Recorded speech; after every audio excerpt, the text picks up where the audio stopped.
Hello my dear cooking comrades. இன்றைக்கி நம்ம கிச்சனில் ஒரு ஸ்வீட் ப்ராஜெக்ட் தான் பண்ண போகிறோம். ப்ராஜெக்ட்டுங்கிறத விட இது ஒரு க்ளூ எக்ஸ்பெரிமெண்ட்னே சொல்லலாம். பிகாஸ் நம்மளோட எக்ஸ்பெரிமெண்ட்டே இந்த மண்டவெல்லத்தோட பாகு வச்சு தான்.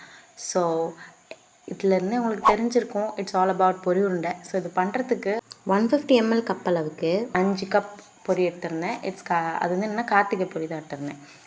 அதே கப்புக்கு 1 கப் அளவுக்கு மண்டவெல்லம் லைட்டாக தண்ணியில் கரைச்சிட்டு ஸ்ட்ரெயின் பண்ணி இன்னொரு பாத்திரத்தில் சேர்த்துக்கோங்க.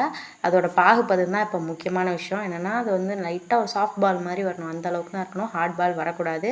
ஸோ ஈவன் தான் நம்ம பொரி உருண்டையோட க்ளூ. அதனால தான் இது க்ளூ எக்ஸ்பெரிமெண்ட். ஸோ இது நல்லா க்ளூ மாதிரி ரெடி ஆனதுக்கப்புறமா கொஞ்சமாக சுக்கு பொடி மட்டும் சேர்த்துருக்கேன். உங்களுக்கு ஏலக்காய் பிடிக்கும்னா அதுவும் சேர்த்துக்கலாம். சேர்த்து நல்லா மிக்ஸ் பண்ணிவிட்டு கொஞ்சமாக எள் மட்டும் மேலே அப்படியே தூவி விட்டுட்டு நல்லா மிக்ஸ் பண்ணிடுங்க.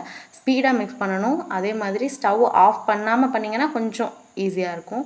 ஆனால் வந்து கருகிராமல் பார்த்துக்கணும். ஸோ நல்லா மிக்ஸ் பண்ணிட்டதுக்கப்புறமா கையில் கீ ஆர் ஆயில் எதுனாலும் சேர்த்துக்கலாம்.